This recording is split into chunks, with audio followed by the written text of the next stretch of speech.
Então hoje nós vamos falar um pouco sobre a África, um dos conteúdos que mais nos abrange informações, vamos falar do Egito e tudo mais, não é isso? Então, queridos, nós vamos agora iniciar, para quem não me conhece, professora Pet Ribeiro do Ensino Médio, no chat nós temos também os nossos professores de História auxiliando, tudo bem? Então, queridos, olha só, a história do continente africano, neste momento, nesta aula de hoje, ela vai ser especificada no Egito.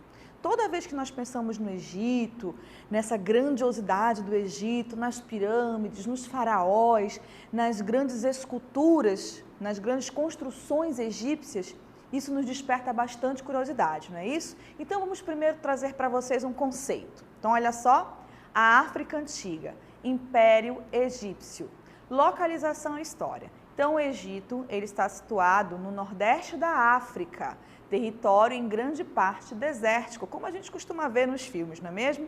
Banhado ao norte pelo mar Mediterrâneo. A vida no Egito só era possível graças ao Rio Nilo. Então voltem aqui para a professora.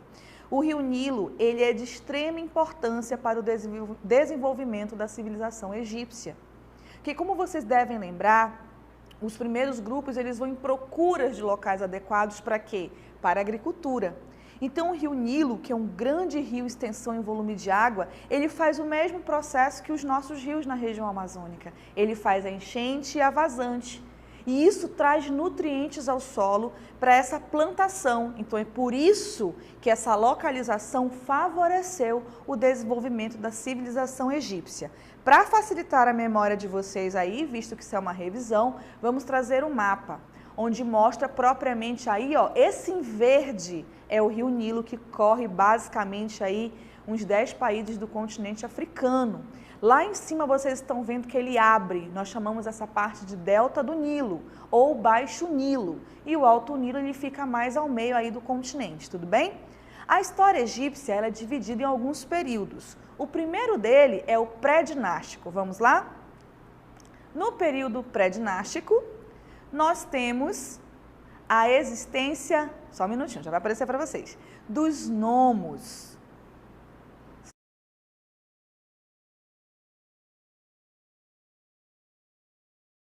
E governadas pelos nomarcas. O Baixo Egito, lá no Delta, que vocês viram aquela parte meio triangular, e o Alto Egito, que é no vale, na parte mais continental. Em 3200 a.C., o rei do Alto Egito, Menes, conquistou o Baixo Egito. E aí nós vamos ter a unificação, porque, olha só, eram vários povos distintos, eram vários grupos separados, vários nomos. Então é ele que vai fazer essa unificação entre Baixo e Alto Egito. Botei o Baixo aqui por conta do Delta, tá bom? Para trazer essa simbologia a vocês, trouxemos aí as comparações das coroas. Vamos lá? Essa coroa branca, ela significava o Alto Egito. Essa vermelha, o Baixo Egito. Porque cada nomo tinha o seu líder. Esse líder tinha várias funções. E aí essa terceira, que elas estão unidas, significa a unificação do Egito. Quando o Egito realmente vai ganhar o seu grande território, ganhar o título de império realmente, aquela expansão territorial gigantesca. E essa última em azul significa que era justamente a coroa que o faraó usava em preparo de guerra. Então vocês podem ver que o crescimento também vai atrair muitas pessoas para essa região. Outro legado do Egito, olha aí, o surgimento da escrita egípcia, chamada de hieróglifa. Essa escrita ela não era de acesso a todos, como vocês devem imaginar. Ela tinha um critério, apenas ali os escribas, os sacerdotes, é que faziam uso dela. Ela é considerada, no mundo antigo, a primeira escrita bem projetada e desenvolvida, que ela já vai ter os sons, as identificações, tá bom? Então nós percebemos aí que os egípcios eles estavam num outro grau de desenvolvimento cultural, um grau muito avançado. Então vocês viram aí o período pré-dinástico. E nós temos o que nós chamamos de Antigo, Médio e Novo Egito. Então eu gostaria da atenção de vocês aqui, mais pontual, para que como vocês comecem a observar que a história egípcia ela é tão grande que ela foi constituída num processo muito longo, não é de uma hora para outra não, tá bom? Então vamos trazer as características, primeiramente o Antigo Império, vamos lá? Então tomem nota, primeiro ano. fortalecimento do poder real. Então é aí, no Antigo Império, que nós vamos ter o fortalecimento do poder real. O que nós temos nesse período? A construção das grandes pirâmides. Nós vamos falar delas mais profundamente ali para frente. Porém, para quem ainda tem dúvidas, a grande pirâmide, as grandes pirâmides, nada mais são do que os túmulos dos seus faraós, devido à importância que os egípcios davam à vida após a morte. Tá bom? Então, assim, ó, o primeiro a criar uma pirâmide foi o rei de José e seu arquiteto Imhotep em Saqqara. Construção de grandes obras coletivas. Então, não era apenas as pirâmides, eram grandes obras. Então, quais seriam elas? Seriam os diques, sistemas de drenagem e irrigação. Então, olha aí, essas três palavras aí, dique, sistema de drenagem e irrigação, elas estão associadas a quem? Ao rio, não é isso? Os diques para fazer o reservatório, o sistema de drenagem e a irrigação. Então, todas essas obras desse primeiro momento aí que nós chamamos de Antigo Império, elas são desenvolvidas em utilizar essa água, utilizar o rio Nilo para investir na agricultura. Tudo bem? Eles plantavam muito grãos. E também o rio é importante para saciar a sede dos animais, que também eram ali domesticados por eles. Fortalecimento do poder da nobreza, obviamente, por isso que ele vai ganhando a característica de império. E aí nós vamos ter a divisão social. Enfraquecimento do poder real devido ao fortalecimento da nobreza. Ué, mas se é império, como é que o rei vai perder o seu poder? Porque, veja bem, o rei é uma figura só. A nobreza, ela é um grupo. Então, nós vamos começar a ver aí que vão surgir problemas, não é isso? Então, vamos lá. A segunda parte dessa história egípcia chama-se o Médio Império. Olha os conceitos para vocês. Restauração do poder do faraó, aquele que ficou desequilibrado lá no final do Antigo Império, onde a nobreza ascendeu e o poder dele meio que se desestabilizou, ok? Expansão do Império Egito em direção à Núbia. A Núbia era uma região muito rica em ouro, eram ali vizinhos dos povos egípcios. Então, eles viram na conquista da Núbia uma possibilidade de quê? De enriquecer. Então, a ideia era dominar esse povo justamente para obter esse enriquecimento, ok? Transferência da capital de Mênfis para Tebas. Então, Tebas tornou-se a cidade mais importante de todo o Império Egípcio nesse momento. E, em consequência disso, dessa grande organização, desse poder centralizado, nós vamos ter o crescimento populacional, realização de colheitas abundantes e intensa articulação das atividades comerciais devido a esse favorecimento. Tudo responsabilidade de quem? Do rio Nilo. Construção de tumbas e templos majestosos. E vai ser durante o Médio Império que vai acontecer o florescimento da literatura e das artes pictóricas. Então, por isso que a gente vê aí os filmes da Múmia, que mostram aqueles desenhos, né, professora, super criativos. Então, é nesse período esse grande desenvolvimento. Tudo bem? Vamos continuar? Então, olha só. Temos também a invasão dos Hicsos, povo nômade, atenção aí, viu? Que dominava o uso do cavalo. Então, apesar do Império Egípcio ser muito grandioso, eles não tinham esse desenvolvimento de guerra. Então, os Hicsos ali já usavam o cavalo como tática de guerra e facilmente dominaram os egípcios, ok? Eram nômades, então, para eles, ocupar o território egípcio era uma grande vantagem.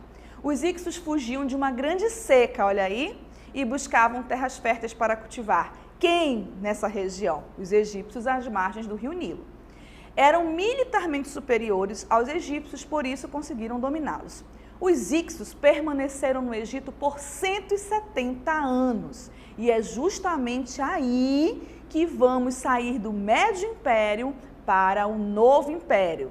Ok? Então, nós vamos ter aí essa questão dos Hicsos marcando essa transição. Vamos lá, então? O Novo Império. No Novo Império, primeiro ponto, obviamente, a expulsão dos Hicsos.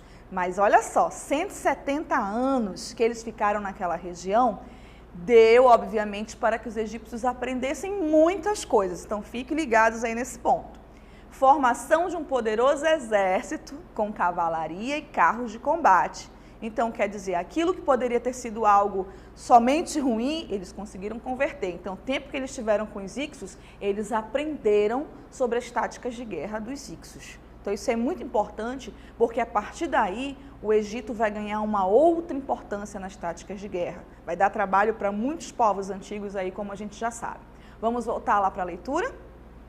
Vamos ter o período de maior expansão egípcia. Essa expansão, queridos, é territorial. Então, os egípcios vão ocupar outros territórios, vão dominar outros povos, ok? Sempre em busca ali de mão de obra, vocês já vão ver onde é que ela é utilizada. Sempre em busca de escravos também para esse serviço, sempre em busca de riquezas.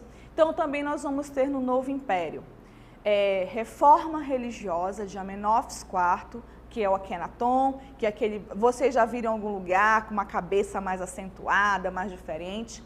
Revoltas sociais internas causadas pelas cobranças excessivas de impostos. Então, o Novo Império também vai mostrar esse problema. Por quê? Porque as classes sociais já estão bem acentuadas. E um outro problema, olha aí na próxima imagem. Processo de libertação dos hebreus do Egito. Então, a história bíblica que vocês conhecem de Moisés, ela vai acontecer neste período. E os hebreus faziam o que para os egípcios? Eles eram os escravos. Eles começaram ali como um povo procurando um local, mas eles acabaram se tornando escravos dos egípcios. E aí vem esse processo de saída que vai trazer prejuízos para o Egito, porque ele perde sua mão de obra. Enfraquecimento do Estado e sucessivas conquistas pelos assírios, persas, gregos e romanos. Então, nós começamos a ver aí no novo império que começam os problemas dos povos egípcios. Quem eram os trabalhadores das grandes pirâmides? Vamos lá? A pirâmide tinha a função de abrigar e proteger o corpo do faraó, como eu já falei a vocês, através do processo de mumificação.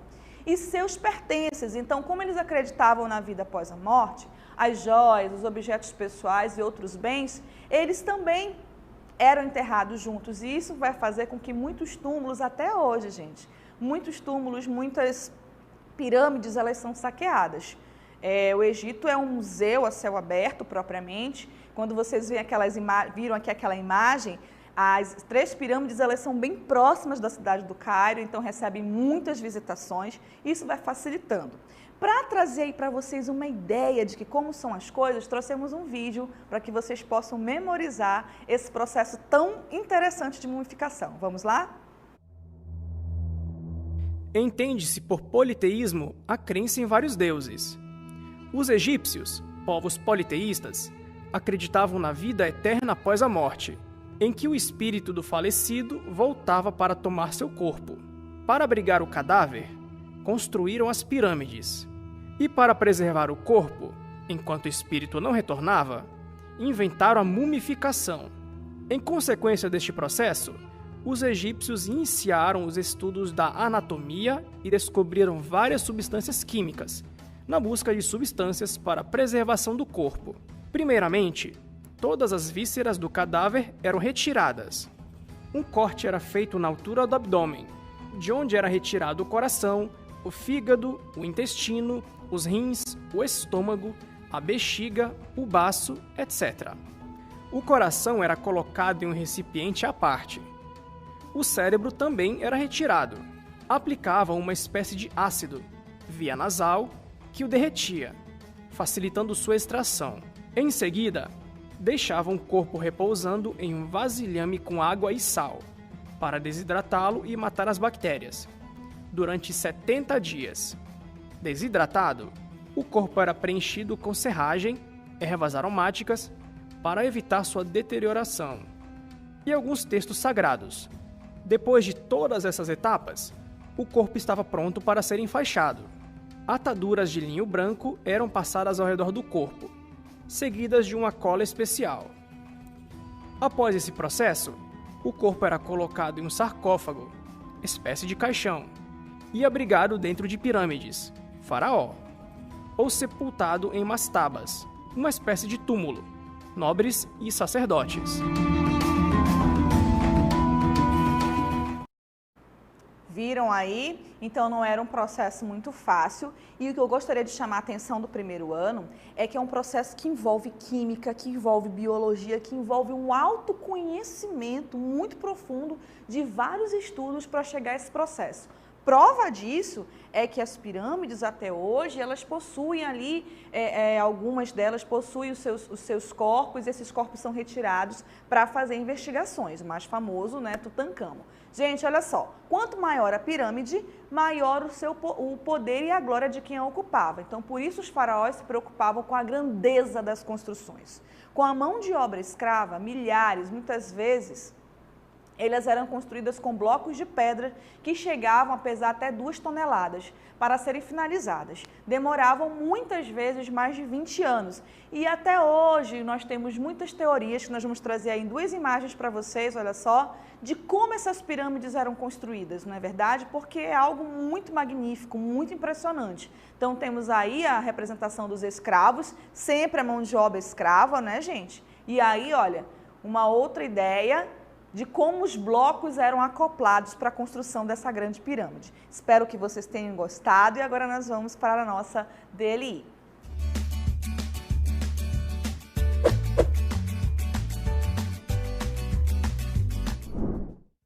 Então vamos lá. Questão 1. Qual fator geográfico possibilitou o desenvolvimento da civilização egípcia? É super fácil. Quem quiser explicar essa no nosso chat, a nossa professora Odilene, professor Isabel e professor Isabel, professor Ananias estão aí. Segunda questão. Sobre a religião no Antigo Egito, é falso afirmar que... Até daqui a pouco, gente.